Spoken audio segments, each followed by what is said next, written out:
Thank you, Connie, for being such an amazing friend, incredible activist and actor. I love you very much.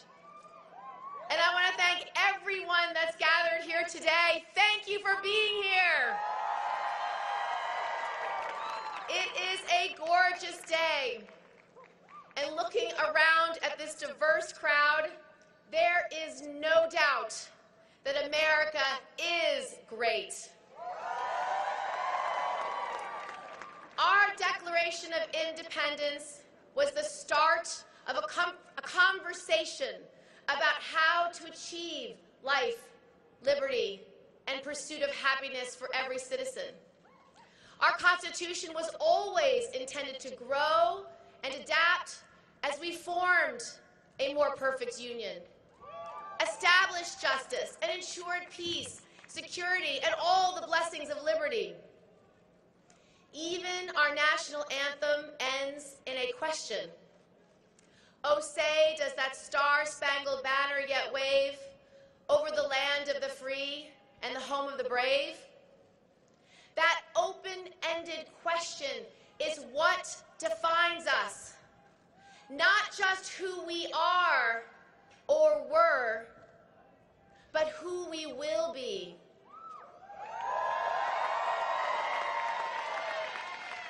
It challenges us to choose to take the next step, to fight that next fight, to answer that fundamental question, will brave win? And the truth is, brave hasn't always won. And brave isn't winning right now. Brave doesn't spread hate or bully the vulnerable. Brave doesn't put greed and self-interest over millions of lives. Brave doesn't cower behind lies and walls. Brave doesn't pit people against one another. That is what fear does. This president has tried to reduce America to its smallest self by attacking the values and institutions of our democracy and turning our most cherished principles inside out, rooting for bigotry and discrimination and violence, closing our doors to immigrants and refugees, taking from the many to line the pockets of the few. President Trump is tearing apart the moral fabric of this country. He demonizes the vulnerable and he punches down. He puts his name on bold on every building. He does this because he wants you to believe he is strong. He is not. Our president is a coward.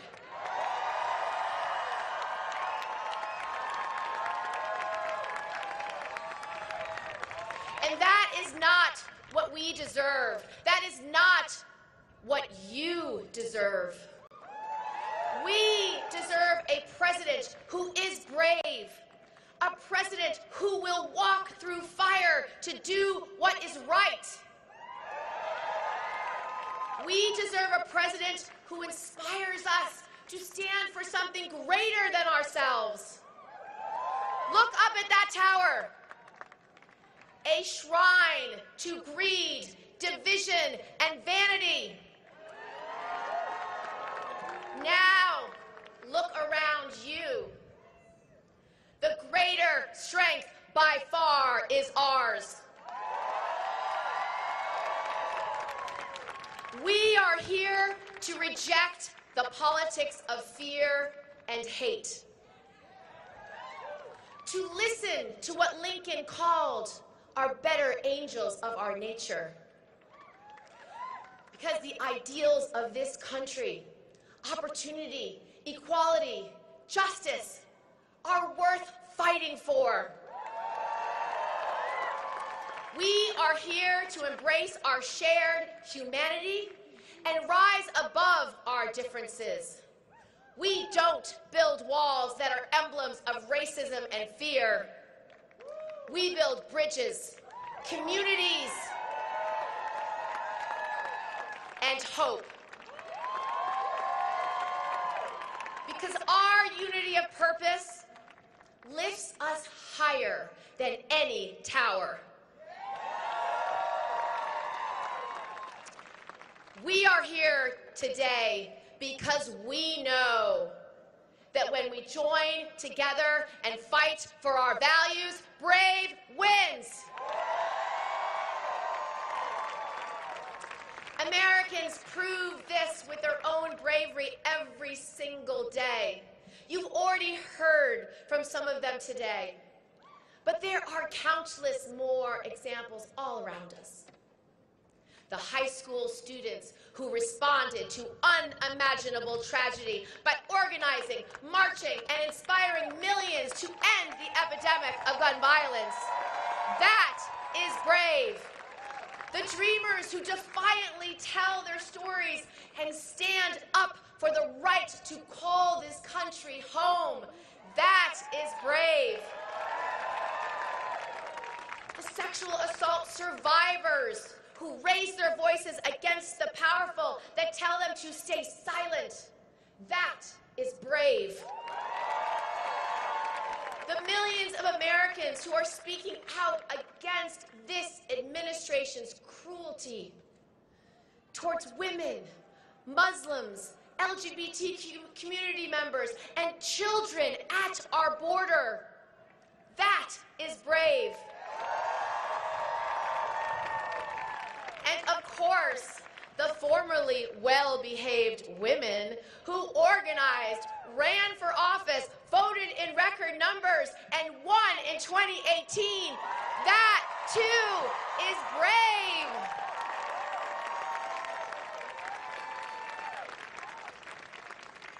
Day in and day out, Americans are making a choice to resist the backward pull of this administration and pushing us toward a better future.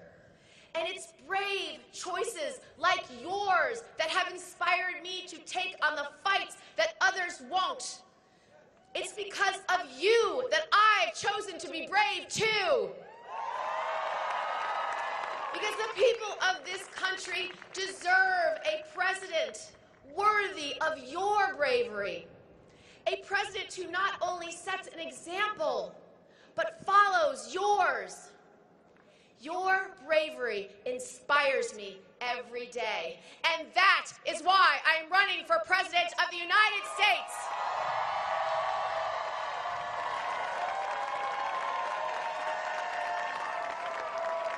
Thank you. By coming here today, we are sending a powerful message. We will not let anything or anyone divide us. We will not cede control of our country to corruption, greed, and the powerful interests. We will keep showing up, and we will keep fighting back. The fight ahead may seem daunting, but there is hope when we look down at our feet and see whose shoulders we stand on. We all have heroes that inspire us in this struggle. My grandmother, Polly Noonan, was one of mine. She would have been proud standing here today with all of you. She was larger than life. She was a firebrand and a Democratic organizer who cursed like a sailor. She spent her life fighting for women to have a seat at the table. She never let anyone tell her that she couldn't. She never let anyone tell her that she didn't belong. And she instilled that in me. But more than anything else, my grandmother taught me that being brave doesn't just mean standing up for yourself. It means standing up for other people who need you. and raising your voice on behalf of others who aren't being heard. It's that core principle from my grandmother that has driven my life in public service. Over the years, I've learned that bravery means standing up to the powerful, summoning the courage to confront them head on. That's what I did when I first ran for Congress in a red district in upstate New York that nobody thought that I could win. Except perhaps for my mother, and that tells you a lot about her. People told me, it has more cows than Democrats. You can't possibly win. But I took those odds and I won.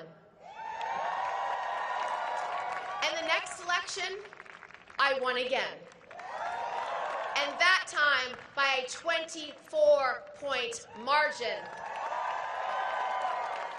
Why? Because I never forgot who I served. That's why I stood up to the greed and voted against the bank bailout that would leave taxpayers holding the bag, even though I was told it would end my career. It's why I stood up to corruption by making insider trading illegal for members of Congress. No one in our government should be lining their pockets as a public servant. It's why I stood up to callousness by demanding the 9/11 heroes be given the respect, compensation, and health care they deserved. And it's why I stood up to indifference and lies in the Pentagon, in Congress, and in colleges on behalf of survivors of sexual assault and harassment. And it's why I stood up to the bigotry and demanded the repeal of Don't Ask, Don't Tell. A policy that has a corrosive and harmful impact that undermines not just our character, but our national security. And it's why I am proud to have stood up to Donald Trump more than anyone else in the U.S. Senate.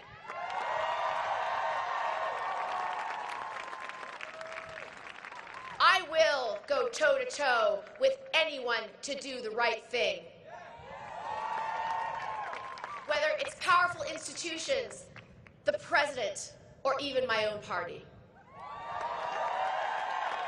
But I am not running for president because of who I'm fighting against. I'm running for president because who I'm fighting for.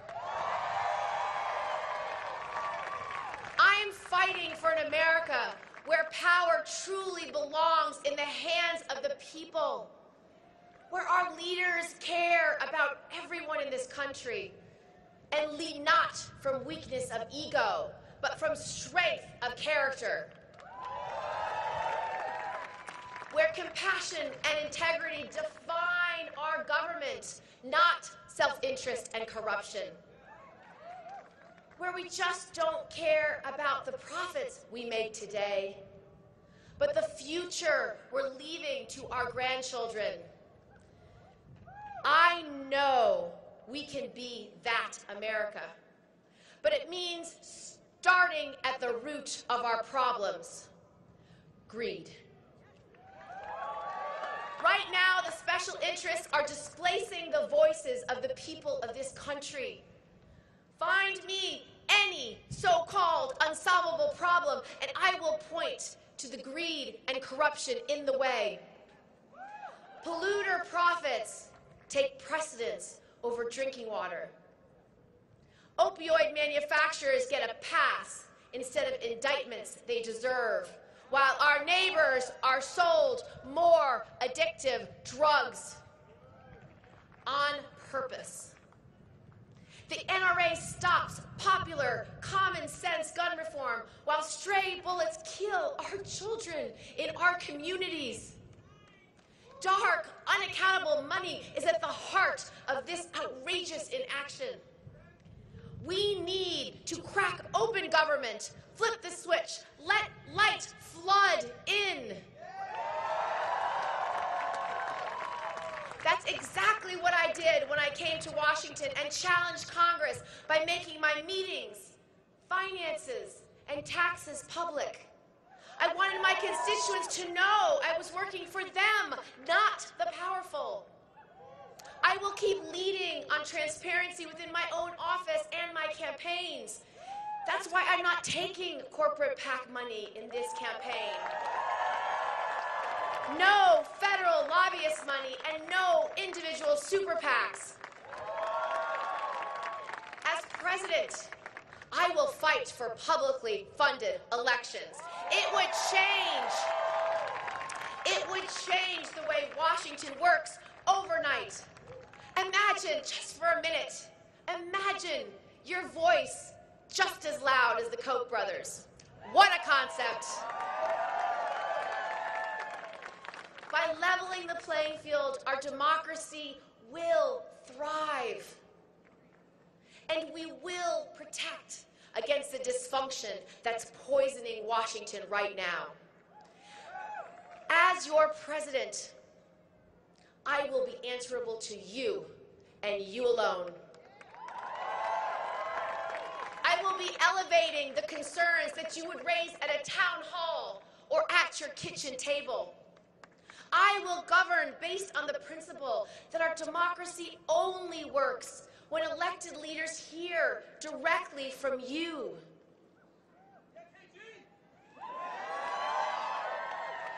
Only then can we finally start making progress on the problems we face.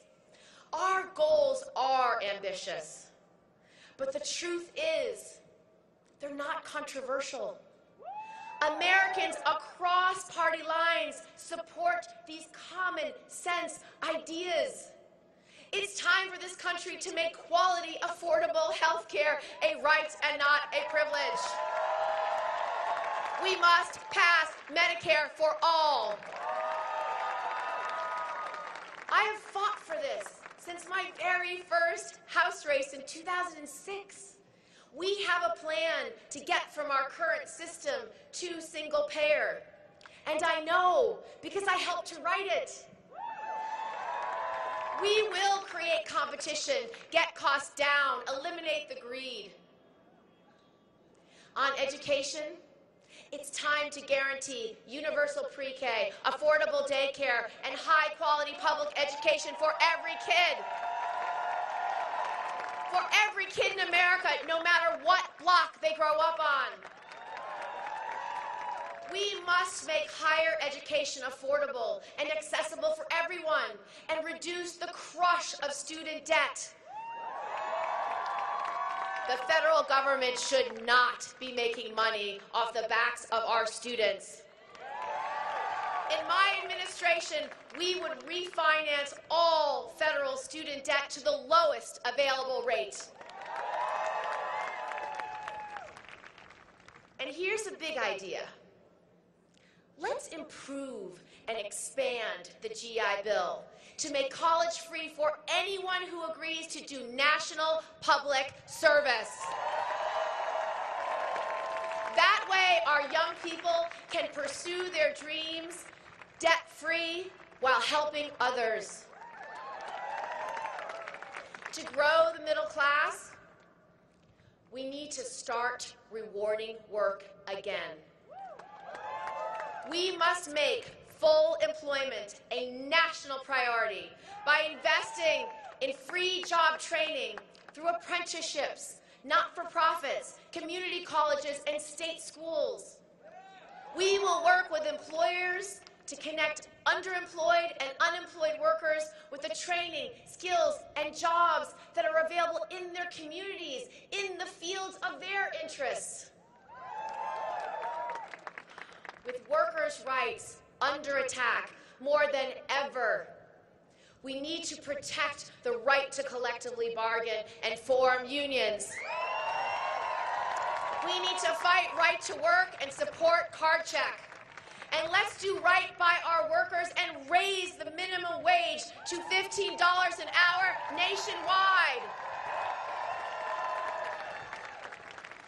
We have to transform the infrastructure of work by finally making national paid leave a reality. It is outrageous that we are the only industrialized country in the world without it. You should never have to risk your job and income to take care of a new baby, a sick family member, or your own medical needs. I refuse to accept the false choice between your paycheck and your family. I have led this fight in Congress since 2013, when it was not part of our national conversation. Thank you. You're welcome. And hear me when I say this. Paid leave, equal pay, and affordable daycare are not just women's issues. These are economic issues, ones that will determine whether or not our country succeeds. At the same time, we need to dismantle the institutional racism that pervades our society and holds back millions of families. It is in our healthcare, education, economic, and criminal justice systems. It's in the growing crisis of Black women's maternal mortality. It's in the sentencing disparities that keep Black men in prison for years when white-collar criminals go home on bail. It's in the wealth gap between communities of color and white communities that only widens from generation to generation. These challenges call for solutions, both targeted and broad, like higher standards for maternity care, a national commitment to full employment, postal banking, ending cash bail,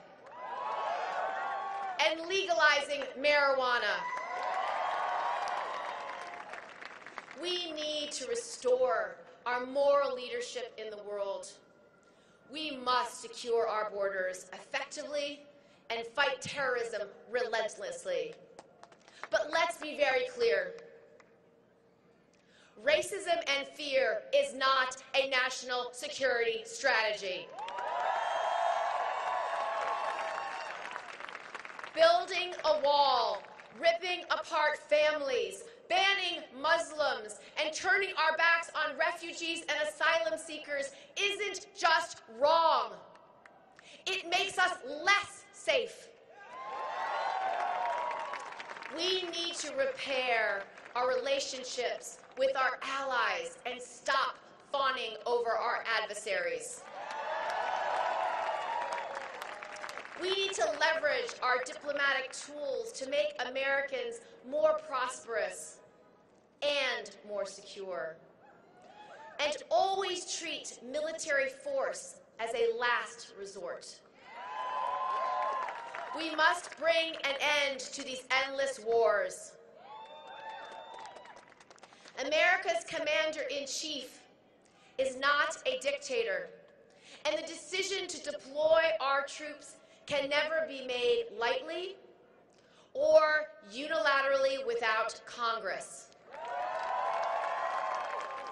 And we need to protect the integrity of our elections by holding accountable any threats to our democracy from abroad or right here at home. The stakes of this just got higher on Friday. The Mueller report must be made public. All of it. Nobody in this country, not even the president, is above the law or immune from accountability. It is not often that I agree with Richard Nixon. But he was right to say that the American people have a right to know whether their president is a crook.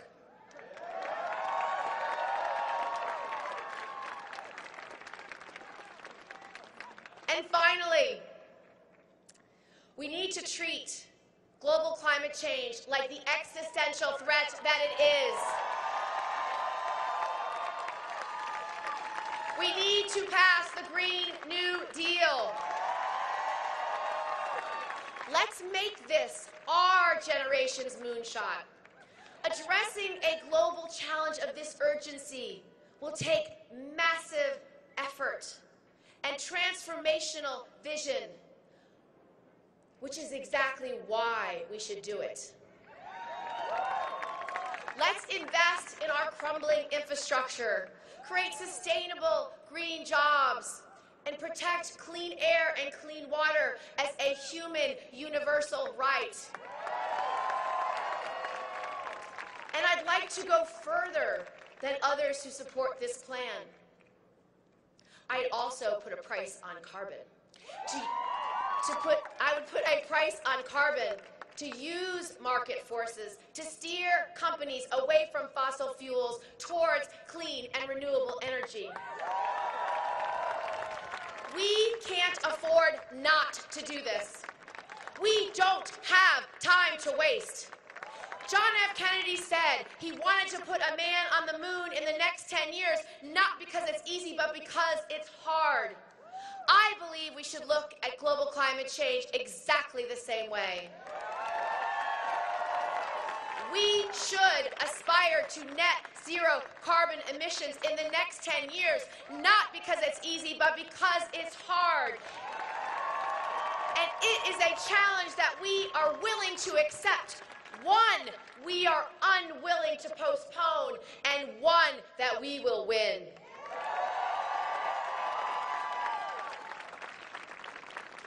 None of these big fights and equally big goals will be easy. Nothing worth fighting for ever has been. But I have never backed down from a fight, and I am not about to start now.